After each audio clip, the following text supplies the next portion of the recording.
A lockdown at Senior High School creates tense moments for students and staff on the inside and parents, family, and friends on the outside. Billings police swarmed the school grounds, hallways, and parking lot just after noon today, searching for two suspects reportedly carrying guns. Now, that situation spanning 2 hours finally ended when police detained two teenagers with what turned out to be airsoft pistols. Q2's Zoe Zandora was on scene moments after police responded to the initial call and is standing by with a breakdown of the events following. Zoe?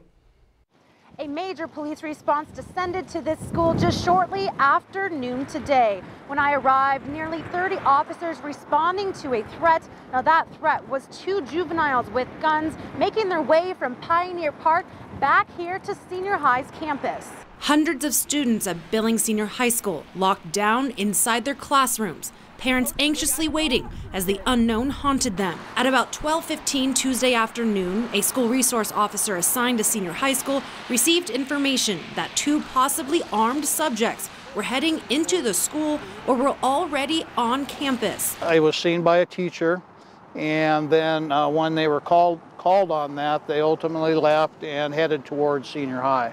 So the assumption is that they came into the school. So with that information, Senior High staff ordered the lockdown.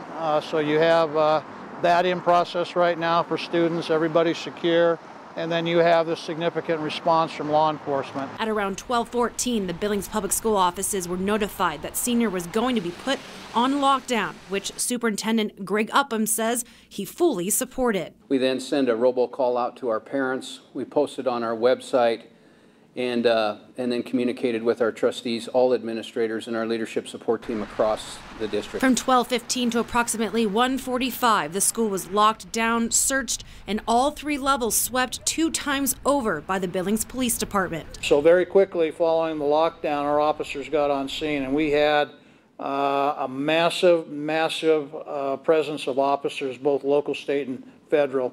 I'm estimating at least 30. The school district updating families that police were continuing the search and that everyone was safe inside. Didn't stop any communication from students via cell to their parents or anything like that. We found that that's a problem if we even attempt to do that, nor would we want to do that. Ultimately, Billings police located the two people they believed were the suspects off-site in a vehicle on the south side of Billings. Once officers had completed the sweep and secured, turned back over to school authorities, and they followed up with their administrative practices. As we were nearing clearing the building, we went through a release protocol with the building administration and then called in school counseling at the same time to share with our students as we released the process that we were going to go through, and then if there was any extra needed support for our students or staff. Both Police Chief Rich St. John and Billings Public School Superintendent Greg Upham agree. Fortunately, this was not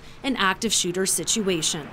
I really appreciate the support of the Billings Senior administration, the Billings Senior staff, and the Billings Senior students. They did a phenomenal job. And parents, it's very difficult you're on the outside of a lockdown because the anxiety starts. The absolute number one thing is nobody got hurt. That's the most important thing, regardless of the complexity or the intensity of the situation. Suspects were actually taken into custody just 2.5 miles away from Senior High. What started as a tense situation ended without incident 25 blocks away. Russ and Janelle. All right, thank you, Zoe. Well, School District 2 has set up a strict weapons and gun policy within its student handbook. It first says any student who brings a firearm onto school property will be expelled for at least a year, and that's part of a law passed by Congress. It also states no student shall possess a firearm on school, on the way to or from school, or during intermission or recess. Now, the full handbook goes on to explain what a firearm is, and you can access that on our website, ktvq.com.